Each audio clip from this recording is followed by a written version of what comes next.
Hi, here we have an old Orc Spleenrippa battle wagon at epic scale, and in this video I'm going to be continuing with my series of scaling up such models to see what they would have been like if they had been available at full Warhammer 40k scale at the time. Now, with this particular vehicle, the first thing I noticed when studying it is that it is in fact very similar in design to the bowl burner chassis. You can see that the wheels are laid out in the same sort of relative positions, same sort of sizes, and also that the engine blocks at the back are the same. So that's a bonus straight away because I've already created those parts previously, so I know how to do them. Of course, my project followed the usual steps. So to begin with, I drew out at a 1-to-1 scale what I wanted to make.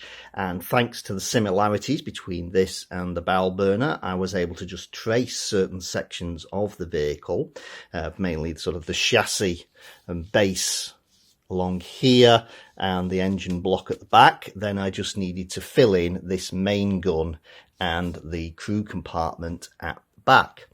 Then once I had these, of course, I go on to a card prototype so I can see what it's going to look like in 3 dimensions.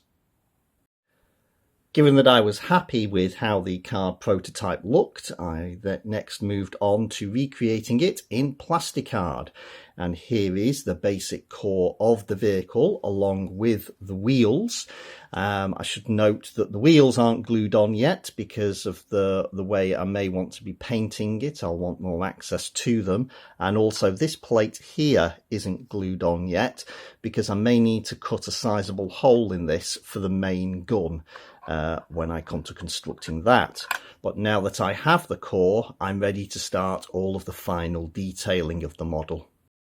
And here is the detailed model, and as always I have largely used pieces of plasticard for the detailing, but I've also used some wire mesh for this textured section of the chassis here beneath the gun. The gun itself is made from a pen with an extra bit of plastic tubing from an old cigar tube around the muzzle. There's some bits of a flexible pipe either side and some other bits of tubing at the back for the exhausts. In terms of artistic license, the only changes I have deliberately made from the original epic scale model is to add these 2 sort of domed cupola hatches to the roof here, because on the original model this was just very blank and neat, and it stood out as not being quite orky enough, and I couldn't see any obvious signs of entry or exit into the vehicle, so I decided that I would add them here instead, and I put on 2 to suggest that they are either side of the action of the main gun rather than directly above. Of course the wheels aren't glued on yet, because of course I don't want to do that until this model is painted, and that is the next and final step. And here at last we have the fully painted version of the Spleenrippa battle wagon.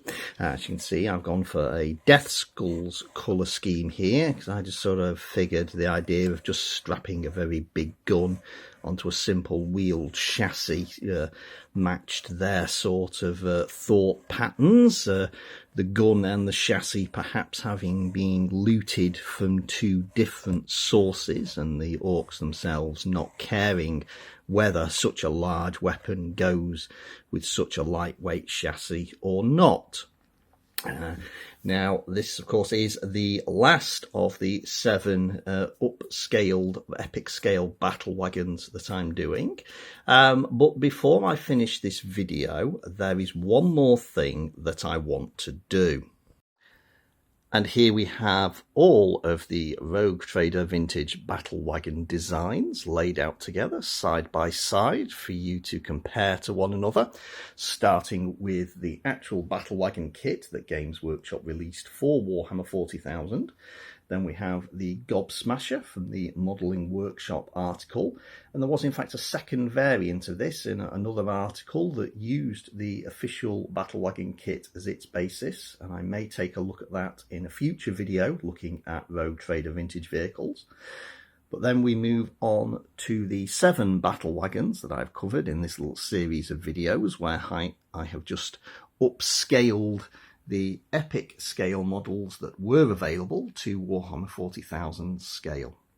And I do know, of course, that some of these were released under license by companies such as Armorcast, though they were only really available in the United States. You couldn't officially get them anywhere else. And I hope you've enjoyed having a look not only at making this Spleenrippa battle wagon, but also all of the other battle wagons I've upscaled in this little series of videos. So thanks for watching. Bye.